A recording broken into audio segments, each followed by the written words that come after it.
बिस्मिल्लाहिर्रहमानिर्रहीम अस्सलाम वालेकुम। Welcome to easy cooking with Naureen. आज मैं आपके साथ चाइनीज़ पकौड़े की एक बहुत ही अनोखी और ज़बरदस्त सी रेसिपी को शेयर करने जा रही हूँ। ये चेक कीजिए, बाहर से बहुत ही क्रिस्पी और अंदर से बहुत ही नरम और जूसी बनकर ये तैयार होते हैं। इसको हमने बहुत ही आम सी चीज़ों से बनाकर तैयार किया है, जो कि हर घर में मौजूद होती हैं। अगर आप भी रोज़ाना के एक जैसे पकौड़े खा खा कर बोर हो चुके हैं, तो आज अपनी इफ्तारी में इस रेसिपी को ज़रूर ट्राई कीजिए और आप इसको ज़रूर सेव कर लीजिए, क्योंकि ये आपकी दावतों की भी शान बन जाएगी। बहुत ही ज़बरदस्त रेसिपी है, जिसे आप बहुत आसानी से अपने घर में तैयार कर सकते हैं। फ्लेवर बिल्कुल डिफरेंट है, जिसे बच्चे बड़े बहुत शौक़ से खाना पसंद करेंगे और हमारे घर में इस रेसिपी को बहुत पसंद किया जाता है। सोचा आपके साथ भी शेयर करूं, तो आज ये रेसिपी मैं आपके साथ शेयर कर रही हूं। पसंद आए तो लाइक और शेयर ज़रूर कीजिएगा। आइए अब हम अपनी रेसिपी को बनाना शुरू करते हैं। यहाँ पर मैंने एक अदद आलू लिया था, उसको मैंने बारीक बारीक कट कर लिया है। कटिंग की वीडियो मैंने नहीं डाली, क्योंकि वीडियो बहुत ज़्यादा लंबी हो जाती है। तो मैंने आलू को इस तरह से कट किया था। पहले इसको मैंने स्लाइस में किया है और उसके बाद मैंने उसकी जूलियन कटिंग कर ली है। इसी तरह से मैंने बंद गोभी की कटिंग की है। एक आलू था, आधा कप बंद गोभी है और एक अदद मैंने बड़े साइज़ की गाजर ली थी और उसको भी मैंने जूलियन कट कर लिया है। हाफ कप के करीब यहाँ पे मैंने ग्रीन अनियन को कटिंग करके लिया है। इसकी भी मैंने लंबाई में कटिंग की है। सब सब्जियों की कटिंग जो भी आप ले रहे हैं, एक जैसी कटिंग होगी तो ज़बरदस्त बनेंगे। यहाँ पर मैंने एक अदद छोटे साइज़ की शिमला मिर्च ली थी, उसको भी मैंने लंबाई में कटिंग किया है। एक अदद छोटे साइज़ का प्याज लिया था, इसको भी मैंने सेम उसी तरह से कटिंग किया है। और मैंने छोटे साइज़ का प्याज इसलिए लिया है क्योंकि हमारे पास ग्रीन अनियन भी था, तो हमने प्याज को बैलेंस करके ही डालना है।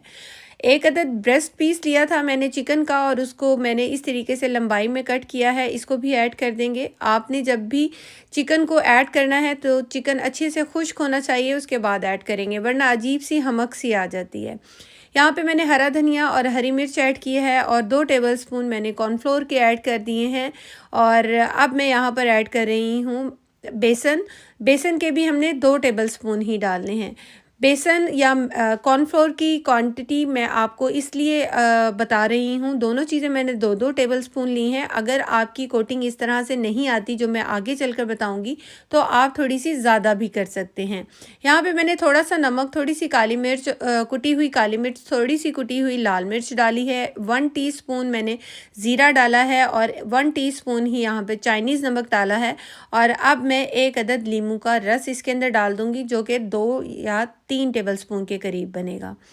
और अब मैं यहाँ पर डाल रही हूँ 2 टेबलस्पून सोया सॉस और 1 टेबलस्पून मैंने यहाँ पर सराचा सॉस डाली है। अगर आपके पास ये सॉस ना हो तो आप इसकी जगह चिली सॉस भी डाल सकते हैं। सब चीज़ों को हमने हाथों से अच्छी तरीके से जो है कंबाइन कर लेना है।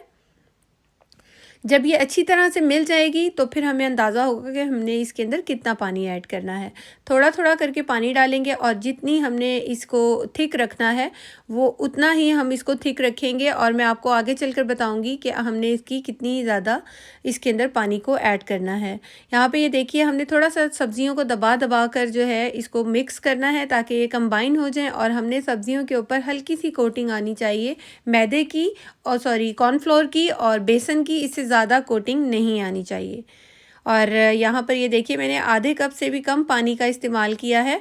और यहाँ हमारा पकौड़ों का मिक्सचर बनकर तैयार हो गया है। ऑयल भी अच्छे से मैंने प्री हीट कर लिया है। अब हम हाथों की मदद से इसके ऑयल के अंदर जो है पकौड़े ऐड करेंगे।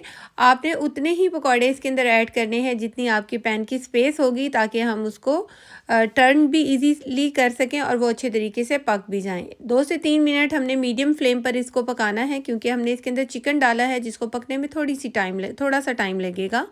तो 2 से 3 मिनट पकाने के बाद हमने इसको इसकी साइड चेंज की है और जब दूसरी साइड से भी हम इसको 1 से 2 मिनट के लिए पका लेंगे। और जब ये अच्छे से इसके ऊपर कलर आ जाएगा तो हम इसको ऑयल से बाहर निकालेंगे। अच्छी तरह आपने मीडियम फ्लेम पर इसको पकाना है, ताकि ये अच्छी तरह से अंदर से भी कुक हो जाए। ये देखिए कितना प्यारा सा, इतना खूबसूरत सा इसके ऊपर कलर आया है और अंदर से भी ये बहुत अच्छी तरह से बन चुके हैं। और इसी तरह से आपने जितने भी पकौड़े करने हों आप ऐड कर सकते हैं। आप चाहें तो चम्मच से भी डाल सकते हैं, लेकिन ये शेप नहीं आएगी, तो हाथों से डालेंगे तो ज़्यादा अच्छा रहेगा। ये चेक कीजिए कितने बेहतरीन से हमारे ये पकौड़े बनकर तैयार हुए हैं। जायके में बिल्कुल डिफरेंट हैं। एक बार अगर आपने इस रेसिपी को ट्राई कर लिया तो आप इसके फ़ैन हो जाएंगे, क्योंकि ये बहुत ही आउटस्टैंडिंग रेसिपी है। ये देखिए बाहर से कितने क्रिस्पी हैं और अंदर से बहुत ही नर्म और जूसी और इतने फ्लेवरफुल बनकर तैयार हुए हैं कि इसके आगे आपको कोई भी पकौड़े अच्छे नहीं लगने लगे। ये देखें, बहुत ही ज़बरदस्त रेसिपी है। एक बार तो इस रेसिपी को अपनी इफ्तार में ज़रूर बनाइएगा। आप इसके इतने फ़ैन हो जाएंगे कि जब भी आपने किसी की दावत करनी होगी तो इस रेसिपी को ज़रूर ट्राई करेंगे।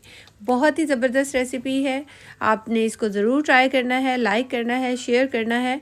Thanks for watching. अल्लाह हाफिज़।